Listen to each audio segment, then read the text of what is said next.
Qui ne rêverait pas de conduire une voiture tellement vite qu'il pourrait résoudre à la fois ses problèmes personnels et les problèmes géopolitiques mondiaux? Eh bien, avec Fast and Furious, c'est possible. Même si, je vous l'accorde, c'est devenu un peu tiré par les cheveux.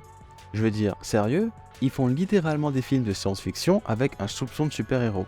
Regardez la bande-annonce du 10 et dites-moi qu'on dirait pas les Avengers. Impressionnant, hein? Je sais, ouais. Non, non, c'est pas impressionnant. Vous l'aurez compris, aujourd'hui on va parler de la saga Fast and Furious. Car s'il y a bien une saga de films qui a marqué l'industrie ces 20 dernières années, c'est bien celle-là. Mais comment expliquer ce succès hors norme? On va analyser ensemble la saga depuis ses origines et percer les secrets de son succès. Alors boucle ta ceinture, installe-toi bien, c'est parti. Disclaimer, cette vidéo va traiter de la saga dans son ensemble. Si tu n'es pas à jour sur la saga, c'est à tes risques et périls. The Fast and the Furious, premier film de la saga, sort en salle en 2001. Le film raconte l'histoire d'un policier infiltré, Brian O'Connor, qui est chargé de découvrir les identités des membres d'un groupe de voleurs de voitures mené par Dominic Toretto. Le producteur du film, Rob Cohen, a trouvé l'inspiration pour ce film après avoir lu un article dans un magazine qui parlait de street racing et avoir assisté à une course illégale de nuit à Los Angeles. Il déclara par la suite: « Il y avait quelque chose, un aspect multiculturel, tout le monde y participait. Des Asiatiques, des Blancs, des Blacks, des Hispaniques et tous les autres. Ça a fait tilter mon radar. » Les droits pour la licence furent vendus à Universal Studios et les recherches pour le casting débutèrent. Certains noms comme Eminem ou encore Mark Wahlberg, à qui on a proposé le rôle de Brian, ou encore Natalie Portman, qui a auditionné pour le rôle de Mia, vous diront sans doute quelque chose. Le premier film va connaître un succès assez conséquent et rapporter 200 millions au box-office. Le deuxième film rapportera 236 millions et le troisième, qui se déroulera sans Vin Diesel et Paul Walker, 156 millions. Avec les suivants, la course à la surenchère mais aussi à la rentabilité repartit de plus belle, jusqu'à les 1,5 milliard rapportés par le 7e volet en 2015, ce qui en fait le 6e plus gros succès du box-office mondial à l'époque, derrière Jurassic World et les Avengers. On croyait qu'on pouvait pas faire mieux, hein? Et ce succès, la Fast Family ne le doit pas uniquement à la chance. C'est déjà mieux, là. Petit quiz, savez-vous combien de fois Dom dit le mot famille dans la saga?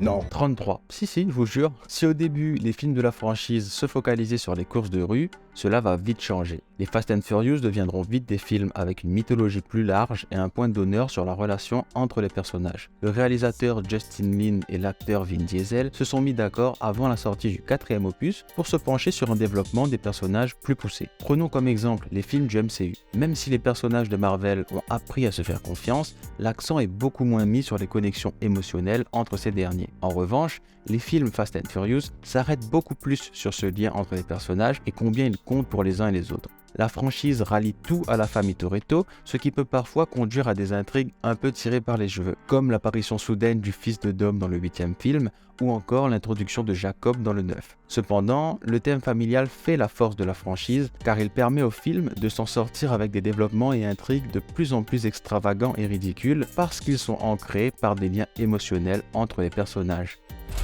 C'est peut-être perdu d'avance, mais on y va ensemble. Tu sais que je te suivrai jusqu'à la mort. Néanmoins, l'absence de Paul Walker a quelque peu mis à mal cet aspect. En effet, la capacité du personnage de Connor à ancrer l'action et à fournir une réaction normale et humaine aux cascades folles était une partie importante de ce qui faisait fonctionner la franchise. Bien que son personnage soit encore là dans l'univers de Fast and Furious, son absence se fait clairement sentir. Le vrai tournant pour la saga, c'est le 5e film. Si l'on pouvait s'attendre à un film sombre et musclé, eh bien pas du tout. Le film contient une série de scènes cultes, mais aussi de scènes d'action plus spectaculaires les unes que les autres. Suite à ça, la franchise mettra davantage l'accent sur les scènes d'action et les cascades plutôt que sur les courses de voitures.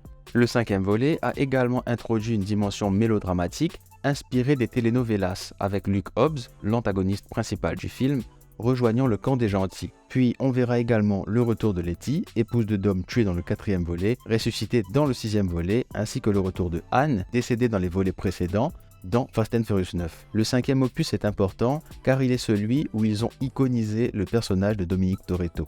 Ah, il s'en cachait plus. À partir de ce film, Dom paraît littéralement invincible. Il devient un espèce de super-héros et son super pouvoir, il vous le dira mieux que moi. C'est pas mes amis, c'est ma famille. Et mine de rien, ce personnage de Dom Toretto est l'un des rôles les plus charismatiques du cinéma. Oui, le personnage est beaucoup plus complexe qu'il n'y paraît, faisant parfois le bien, parfois le mal, etc. Depuis Fast Five, la saga a également mis davantage l'accent sur les valeurs familiales, qui étaient déjà présentes dans le premier film, mais sont devenues un élément clé de la franchise. Le réalisateur Justin Lin, qui a dirigé les 3e, 4e, 5e, 6e et 9e volets, a déclaré que la réunion de tous les personnages principaux de la franchise dans Fast Five était une condition pour qu'ils reprennent du service.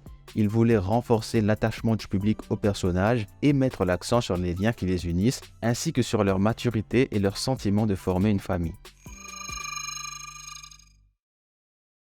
Mais les films Fast and Furious, malgré tout ce qu'on leur reproche, restent des films divertissants. Pour Fast and Furious 2 par exemple, le réalisateur s'était inspiré des animés, des jeux vidéo et jouait Hot Wheels pour l'approche visuelle de son film. La franchise a un attrait unique qui est difficile à décrire, mais qui a à voir avec la joie enfantine de jouer avec des voitures jouets. Les séquences d'action exagérées et les cascades impossibles puisent dans le même sens de jeu, tout en fournissant assez de poids émotionnel pour que le public soit investi dans les personnages et dans leur lutte. La vision d'un monde idéal dans lequel la famille et les amis sont toujours là les uns pour les autres et où les problèmes peuvent être résolus avec des voitures rapides et une attitude positive a un certain charme. Même si ça paraît simpliste, cela va chercher quelque chose d'universel et intemporel qui parle à l'enfant en chacun de nous.